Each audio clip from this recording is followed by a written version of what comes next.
Now then, binge drinking, drugs and underage sex. These are the top concerns of parents with teenage children, and many admit they're struggling to control their wayward youngsters. The charity Parent Line Plus says instead of blaming the parents, there should be more support to help them through the teenage years. Cordelia Kreshmar went to meet a mum at the end of her tether. Leave me alone! If I wanted to go out, she wouldn't let me go out.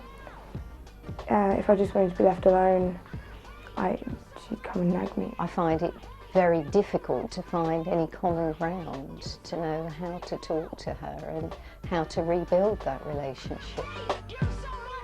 The language is quite bad, and she's quite physical. She is very, very challenging, yes, and there's no reasoning, and she is, you know, I feel helpless when she is like that.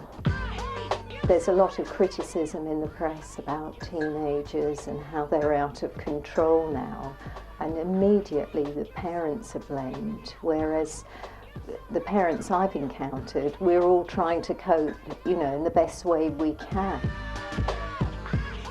Well, joining us now is a child behaviour specialist, Lorraine Mera. Good to see you, Lorraine. I mean, Alison there, I think, probably reflecting the anxieties and the concerns of many parents up and down the country. She is, as we say, almost at the end of her tether. I mean, I've just done this parenting course in Trafford, right, the Trafford Housing Trust, and there we had loads and loads of problems. We had problems with kids who were aggressive to their mum, who were just kind of running a bit wild, and we've put some really solid parenting in place.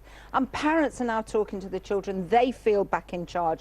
It's cut back on some of the antisocial behaviour in the area. The kids are doing better in school. It's all about being positive and finding positive things to say about your kids. Does being a... Sorry. I was just going to say something about that. The problem is quite a lot of the parents I know who've got teenagers.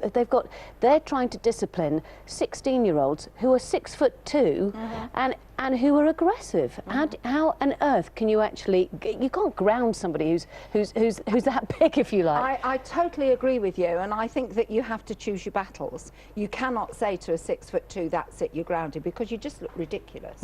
So what you have to do is create some lines of communication and not get involved and not drag yourself down to that kind of stop it, don't do it, and all that negative language.